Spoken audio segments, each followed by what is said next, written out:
Constitucionalista de la Universidad Central de Venezuela, Pedro Alfonso del Pino, a quien le aprecio mucho que esté en la línea telefónica para hablar precisamente de este panorama. A grandes brochazos, Pedro Alfonso, pues colocamos algunos de los temas que están aquí y te pregunto para abrir boca, ¿cómo ves las cosas de aquí al domingo? Buenos días, saludos a Venezuela. Sí, muy buenas tardes. Bueno, si hay una palabra que puede describir lo que puede pasar de aquí al domingo, es solo una, que es incertidumbre.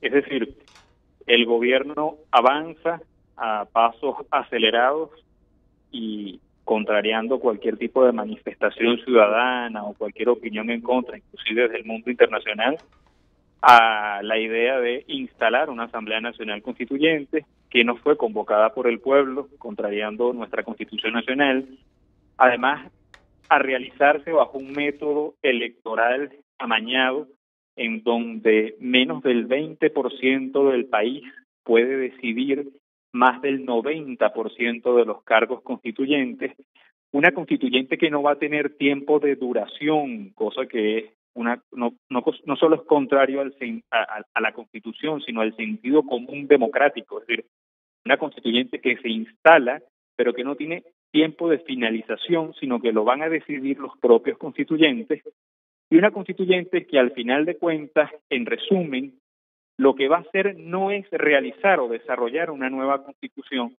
sino que en el fondo lo que va a hacer es gobernar sin constitución, porque esa constituyente va a estar por encima de los poderes constituidos y va a poder tomar decisiones que van a contrariar la constitución vigente y que por supuesto nos van a estar atadas a una constitución futura que no conocemos y que además no tiene tiempo exacto de realización y de aprobación popular. Estamos frente a un asunto en donde se agudizan las tensiones cuando se prohíben las manifestaciones so pena de cárcel, como decía yo hace un momento. ¿Ese elemento cómo está operando en este instante? En este instante, en este momento, ya se están empezando a cerrar las principales avenidas, calles y autopistas de Venezuela. Es decir, a pesar de la advertencia o amenaza que ha hecho el gobierno nacional, la oposición ha seguido con su plan de manifestación y bueno, como te comento en este mismo instante, la misma ciudadanía está cerrando ya las principales avenidas del país. ¿Cómo va a reaccionar el gobierno frente a esto? Es decir, va a llevar a la cárcel a cientos de miles de ciudadanos. ¿Habrá espacio en las cárceles o en los recintos penitenciarios para alojar a miles y miles de ciudadanos que ejercen su derecho a manifestar? Yo creo que es una situación bastante compleja y difícil también para el gobierno. Y el gobierno no puede pretender que una situación de ingobernabilidad, además un gobierno sometido a una impopularidad tremenda, vaya a resolverse con más presión, con más fuerzas y a través del uso de la fuerza pública. Así que creo que a pesar de esa amenaza, lejos de la población de sentir miedo a cerrar las calles, todo lo contrario, una especie de combustible o de motivación para que la gente proteste con mucho más fuerza. O sea, la prohibición lo que va a hacer es alentar lo prohibido. Sí, correcto. Inclusive ya en estas horas empiezan a circular imágenes en redes sociales en donde en las principales ciudades del país ya se están cerrando avenidas, calles, autopistas, con lo cual la amenaza del gobierno, si buscaba intimidar o que la población se replegara, no se está cumpliendo. Una pregunta básica para todo esto, Pedro Alfonso del Pino. Eh, la decisión de Maduro de impulsar una constituyente, ¿a qué se debe? ¿En qué momento sucedió esto? Bueno, la razón fundamental es que el gobierno nacional, si tomamos esto desde que comenzó el gobierno Hugo Chávez en 1999, es que fueron gobiernos muy arbitrarios, pero muy populares. Es decir, un país que gozaba de un barril de petróleo rozando los $150 el barril, con mucho dinero, con además mucho dinero para repartir en la población, era arbitrario, pero eran populares, es decir, un gobierno que se sometía a elecciones y ganaba. El problema está que a partir de diciembre del 2015, el oficialismo pierde elecciones, pero además no las pierde por poco, las pierde abrumadoramente.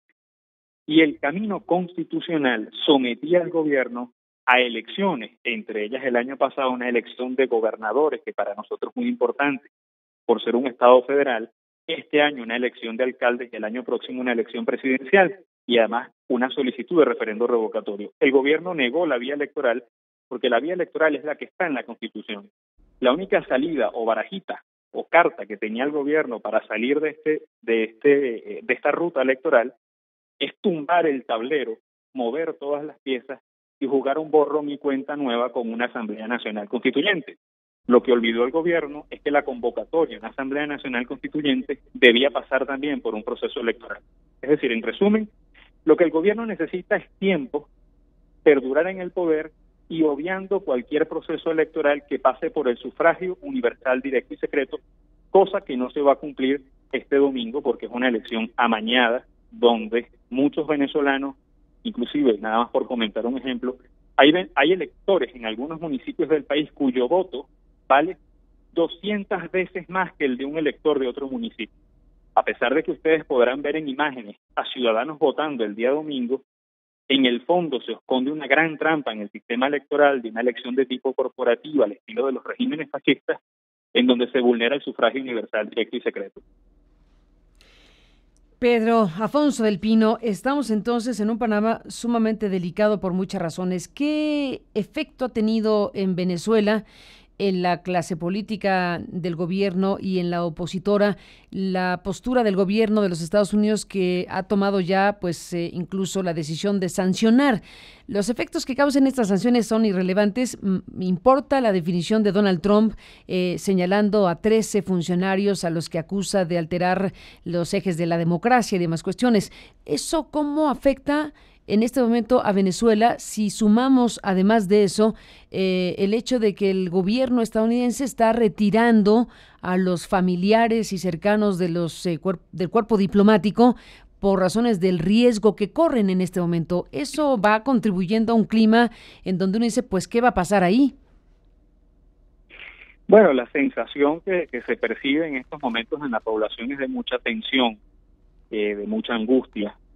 Es decir, hay una sensación además de encierro, es decir, de que muchos venezolanos pareciera que nos quedamos aquí encerrados y como que no hay salida, es decir, son momentos de mucha angustia por el ambiente de incertidumbre que existe. Las sanciones que han recibido los funcionarios venezolanos, el gobierno intenta mostrarlos al mundo y al país como una sanción contra la patria, una sanción contra el país. Sin embargo, no tiene calada. La mayoría del país entiende perfectamente que son sanciones individuales y además esconden pues un escándalo de corrupción tremenda, ¿no? De muchos funcionarios públicos. Entonces, al final, ese efecto no, es decir, a los efectos del gobierno creo que implica una preocupación muy grande dentro de estos funcionarios, pero a los efectos internos del país el gobierno no logra mostrar esto como una agresión al país, sino que la gente entiende perfectamente que son sanciones individuales contra funcionarios venezolanos.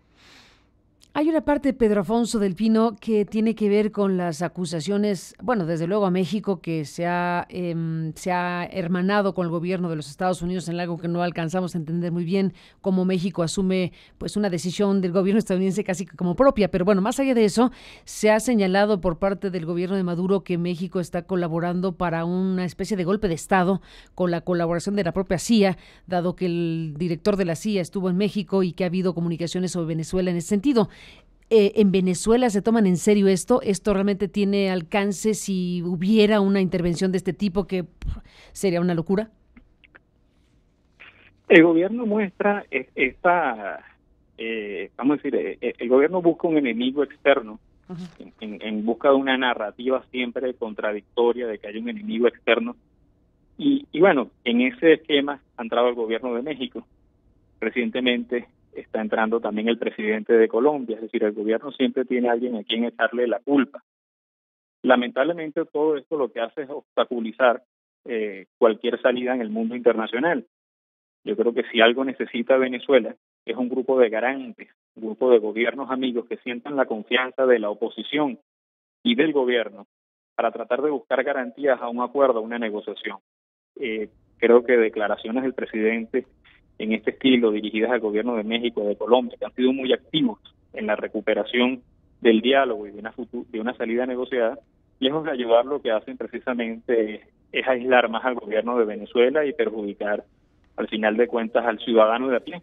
Recordemos que Venezuela vive una situación económica, la inflación más alta del mundo, una escasez de medicinas y de alimentos terribles, y al final todo este ambiente político interno y externo lo que hacen es lastimar mucho más al venezolano, que día a día padece una crisis sin precedentes en el país. Pedro Afonso, bueno, Maduro ha llamado a renunciar, a cancelar el ánimo de derrocar a su gobierno, es decir, él acusa que aquí lo que se intenta es derrocar a un gobierno democráticamente electo.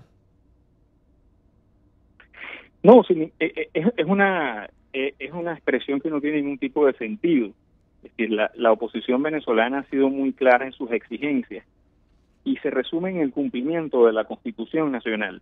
Es decir, el gobierno lo que tiene es que respetar a una Asamblea Nacional que fue electa por el pueblo, restablecer plenamente sus competencias, liberar a los presos políticos que no tienen ningún tipo de sentido que estén presos, abrir un canal humanitario por el bien de todos los venezolanos y seguir el camino electoral que está en la Constitución. Nosotros tenemos una elección de gobernadores pendientes desde diciembre del año pasado que no se realizan sin ningún tipo de justificación, de argumento, y tenemos elecciones de alcaldes para este año y elección presidencial el año próximo. Entonces, el llamado es muy concreto, es el cumplimiento de la Constitución y el sometimiento de la diatriba política a la soberanía popular.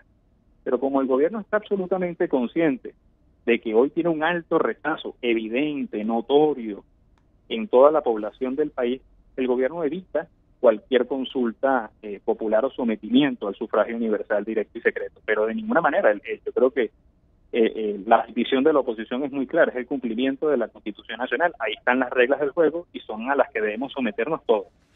Pues así está el panorama en Venezuela, en la mirada de Pedro Afonso del Pino. Te agradecemos muchísimo, abogado, que nos permitas hablar contigo y seguiremos en comunicación si me lo permites. Gracias por estar aquí. Saludos a Venezuela. Muchas gracias. Igualmente a este abogado constitucionalista de la Universidad Central de Venezuela, con un ojo crítico de lo que está pasando aquí. Debo decir que teníamos programada una conversación con otro experto que tiene una mirada totalmente distinta, que está a favor de la propia Asamblea Constituyente y de lo que es el panorama de lo que plantea el presidente Maduro, pero al final ya no nos contestó. Manuel Montañez, teníamos acordado con él como politólogo y profesor universitario tener su postura sobre el tema para contrastarla con la de Alfonso, pero bueno, pues por alguna razón ya no le pareció interesante participar en este programa esta mañana y tristemente pues ya no tuvimos la posibilidad de ofrecerle dos miradas de algo que divide puntos de vista en serio como es Venezuela en estos momentos.